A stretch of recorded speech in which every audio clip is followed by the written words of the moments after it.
You're listening to Beyond the Sermon, the podcast of First Methodist Church in Collingswood, New Jersey. On our podcast, the goal is not just to share our sermons, but to go beyond the sermon and talk about what we're learning and what God is doing in us and in our community. The sermon you're about to listen to comes from our Fall 2023 sermon series, The God Who Rescues. In this series, we're walking with the Israelites from Egypt to Mount Sinai, looking at how God redeems and forms a people for himself. You can find more information about our church at fumccollingswood.org. Thanks for listening. Have you ever been in a spot where you were stuck between a rock and a hard place, right? Somewhere where it's just hard to be. You don't feel like you have, good options. Among the bad options, it's just all bad options. It's not just choosing your hard, it's just all hard. Rock in a hard place, somewhere where things get squashed. So I was thinking about this sermon this morning. I had to go to Meg and say, hey, could you think of any stories that I could tell that would go along with this? She said, well, you can tell this one. It's like, no, that's really more your story. So you can tell this one. Well, no, that one doesn't really. Finally, we came up with this story. We didn't come up with it, but we remembered it. When we were in Uganda during our first term, part of what we were doing was trying to see if we could find a spot where we could move into the Democratic Republic of Congo and begin to do ministry there. So part of the time I spent doing that, and one time I got on a plane and I went deep into the jungle to this little town in northern Congo called Isiro. Little town in the middle of the jungle. Could only really get there by road a couple months out of the year. Most of the time we had to fly. So I flew into Isiro, spent a few days talking to some missionaries who were there, some church leaders who were there, and hearing about their needs and how the church needed support. And then I left. I got on another plane and flew back closer to Uganda to a town called Bunia, which was kind of a big regional city. A lot of UN peacekeepers there, and that's kind of where they're based. And I got to see a Bible school there and talk with some people and hear about the ministry that was going on there and how we could maybe help that. And then I got really sick. I was lying in bed all day long, kind of sick. And then it was the day to leave. And so pulled it all together and got in the car. A friend of mine drove me to the airport there, and going through all the things. They stamp my passport with a visa entry or a visa exit stamp. And so now my visa that was good is no longer valid anymore. It was a limited visa anyway, just a few days, but it was at the end. So we get there, passport already stamped to exit, and we walk up to the counter and they say, well, that flight's not flying today. That's supposed to fly tomorrow, I think. They had scheduled it wrong when they booked my flight. And I was supposed to be leaving the next day from Kampala, which is the capital city of Uganda, to go up and do a Bible storytelling training in South Sudan. So here I am, sitting in the airport with my visa already canceled in Congo and no plane to get out of it, to get out of the country. It's not a good spot to be in. I couldn't leave on a plane because there was no plane I was supposed to be on. And I couldn't leave the airport and just go back into regular life in Congo for a couple days because my visa wouldn't let me. My passport wouldn't let me. So I'm sitting there, I'm calling everybody I can think of. I call our team leader, I call our field director, I'm calling anybody who will listen, who I think might pray. And somebody walks over from one of the counters. I can't remember if it was a ticket counter or immigration counter or what, but they said, "Give me your passport and I'll see what I can do for you." I don't know if you've ever been in a foreign country and had someone ask you to just give you your passport and let it leave your sight. It's not a good feeling. It's not a good feeling. But the Congolese guy I was with said, let him see if he can help you. So I said, "Okay, Jesus, I'm trusting you with this one." And so I hand him my passport. He disappears. And there's nothing. And there's nothing. And there's nothing. Eventually, my friend, who speaks French and Swahili because he's Congolese and I am American and only speak a little bit of either of those, has to leave. So I'm sitting there alone in the airport. There's no way I could leave. There's no way I could really stay. I was stuck between a rock and a hard place. And I felt like I had no way out. You ever been in a situation like that? Maybe not stuck in Congo, but a situation in which it seems like, it feels like you're surrounded by bad options, right? You can't stay, but you can't leave. Maybe you can relate to a situation like that. But it's not necessarily a matter of choosing your hard, right? We've talked about that before in messages here, about sometimes we have to choose which hard we're going to lean into because both situations are going to be hard. This isn't like that. This is just both situations. There is no other option. You need another option. This isn't a "honey, which dress do you prefer" kind of situation. This is a "honey, does this dress make me look fat" situation, right? There's no winning in this situation. This is the kind of situation that Moses and the Israelites found themselves in after they departed from Egypt, right? Before they could reach the mountain of God to worship him there. Remember a couple weeks ago? That was the sign that God gave to Moses. Once you've led the people up out of the land of Egypt, you'll worship me here on this mountain. They hadn't gotten to the mountain yet. Before they can get there, Pharaoh changes his mind again. 10th time. He decides, after all, it's not a very good idea. It's not a very smart investment for me to let all of my slave labor walk out the door. So Pharaoh, with 600 of his fastest chariots out front and all of his officers, they chase after the Israelites to either bring them back or kill them where they stand. And by this time, Israel has reached the Red Sea. And as they're standing there on the bank of the Red Sea, they begin to hear the rumble of chariot wheels in the distance. And they look back and they see the cloud of dust begin to rise behind them. The Egyptians are coming for them. And right, wrong, or otherwise, the people lose their minds. Right? They're terrified. They have no idea what to do. They're certain that this is the day that they and their families and their children, they're going to die. Right here in between the Egyptians on one side and the Red Sea on the other. So they cry out to God and they say to Moses, "Why did you bring us out here? Why did you bring us out of Egypt? Why did you take us away from all that we knew there? Weren't there enough graves back in Egypt to bury us?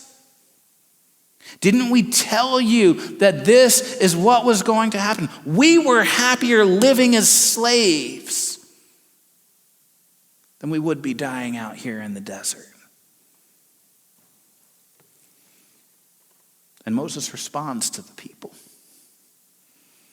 And it's amazing to me that he doesn't seem more angry or discouraged or disappointed. Maybe he sounds a little crazy when he tells them not to be afraid, but he doesn't sound upset to me. He sounds like that shepherd he's become those 40 years wandering in the wilderness, watching over his stupid sheep. And so he responds to them and he rebukes them, but his rebuke seems a kindness.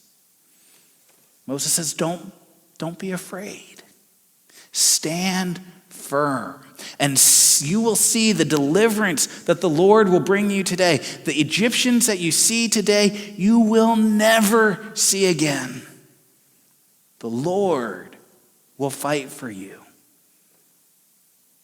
You only need to be still.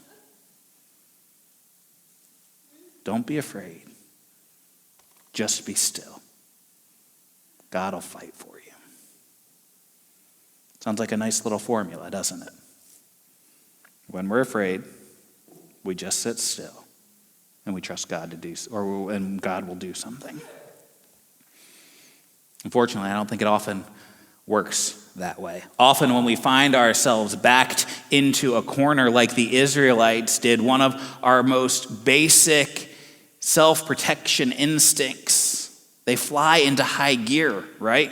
We generally resort to fighting or flight or freezing, sometimes fawning, right? We either lash out at our attackers or we try to run away from them. We paralyze ourselves, either in fear or hoping that they're not going to see us. But I think that only works for Tyrannosaurus Rexes in Jurassic Park. But even though freeze sounds awfully close to what Moses is saying, none of these, fight, flight, freeze, none of these are what Moses is telling the people to do as they stand there on the banks of the Red Sea with those Egyptians breathing down their necks. No, Moses' instruction, and I'd suggest his invitation to the people, is to trust.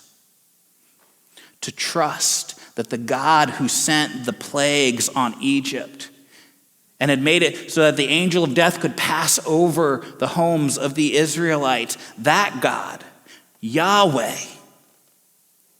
he didn't bring them out to the wilderness to die.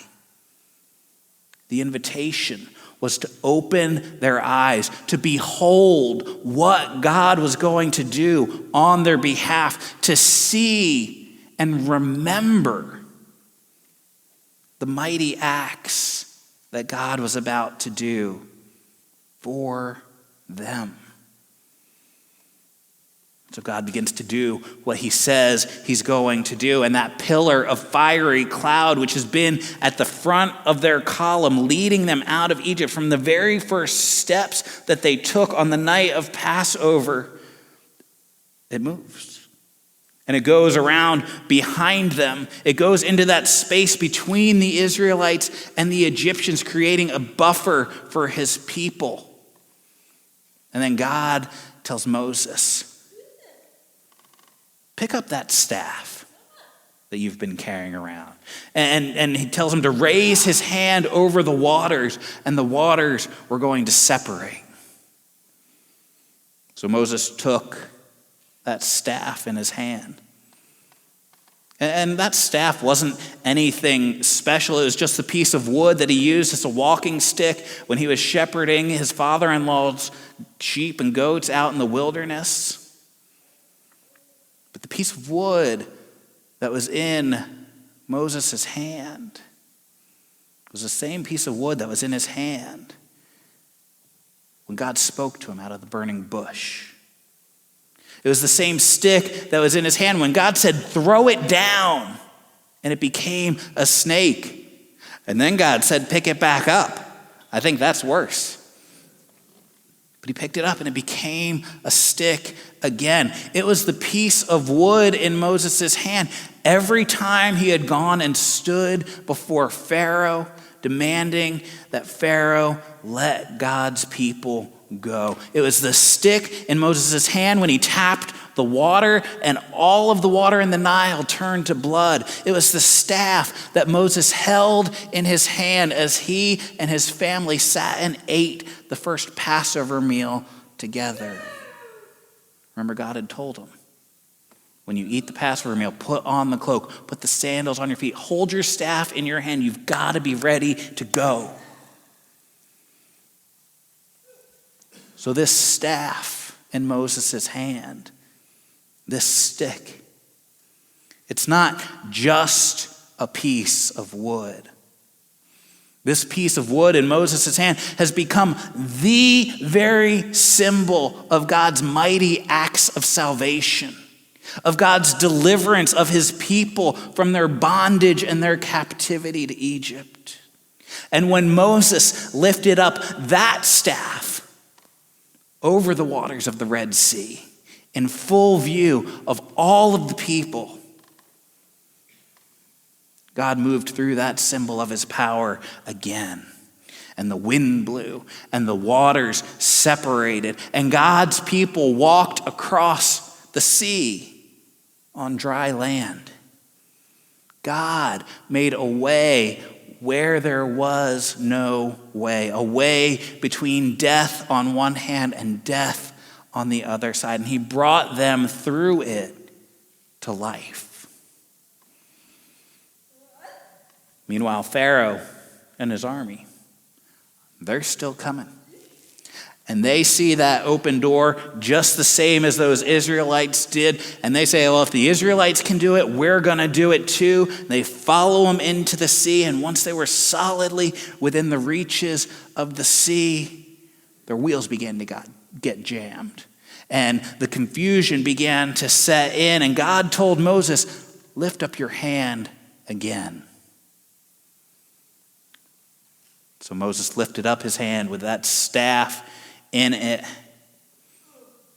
and the waters came closing in on themselves, swallowing the Egyptians and their horses and their chariots. And when all of Israel saw this, Exodus 14:31 says, when the people of Israel saw the mighty power that the Lord had unleashed against the Egyptians, they were filled with awe before him. They put their faith in the Lord and in his servant Moses. Now, friends, we've already admitted that there are times when we feel like we're the ones in between the rock and the hard place. That there are times when we don't see how we're able to stay and we can't see a way to leave. That there are times when every option we look at seems like death. But the good news is, while that may all be true, we follow a God who's able to make dry paths in the midst of the seas. We follow a God who's greater than any of the lesser gods that we could serve instead. We follow a God who fights for us. And in the midst of those instincts to self-protect, to circle the wagons, to do what we can, whether that natural instinct is to fight or to flee or to freeze, God's invitation to us isn't to do any of those things. And unfortunately, there's no formula I can give you this morning about what you do when you're afraid. You can't just stand still and watch God fight for you. It's not the way it works, friends. God's invitation to us in the midst of those situations is to do whatever he's asking us to do in those situations. Sometimes that's going to look like Israel. That's going to look like standing firm and seeing the deliverance of God. It's going to look like sitting in an airport, not knowing how you're going to get out and getting out. Other times, Other times it's going to look like taking in your hand, figuratively speaking, that piece of wood which has become the symbol of God's power and mighty acts of redemption on behalf of his people. Sometimes it looks like trusting God to fight for you. And other times it's going to look like lifting up the cross over the people that God is saving. Because the thing is, God doesn't promise us protection. And he doesn't always promise us a path through the seas. What God promises us is his presence.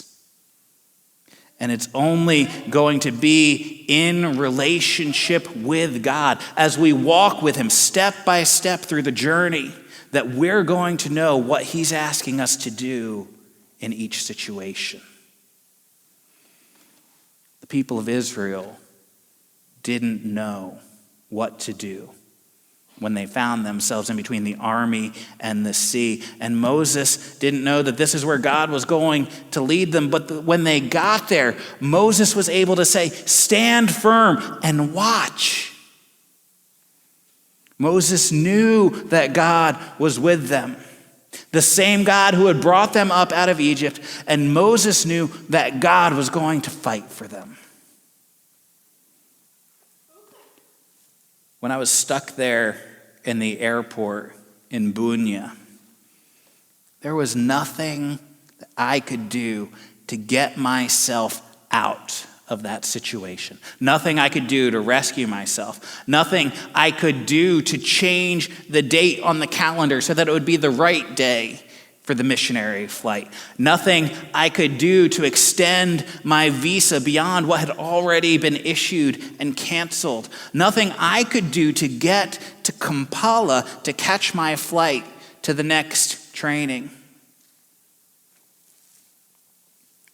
And in a moment of clarity, I began to see that if I was going to get out of Congo that day, like I was supposed to, God was going to have to do something. And he did. I'm still not exactly sure how it happened, but they were able to find one more flight on the final flight out of Congo for that day. And when that plane lifted up off the tarmac, my butt was in one of those seats. And my passport was in my hand with all the right stamps in all the right places.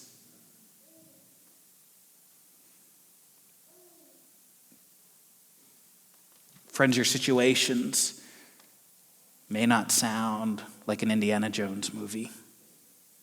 It didn't feel like it either in the moment, let me just tell you. But whatever the situation is where you feel stuck between the Egyptians and the Red Sea, between the rock and the hard place, I want to encourage you. Do whatever God is asking you. Do whatever God is asking you to do. He may be asking you to sit back and watch what he's about to do.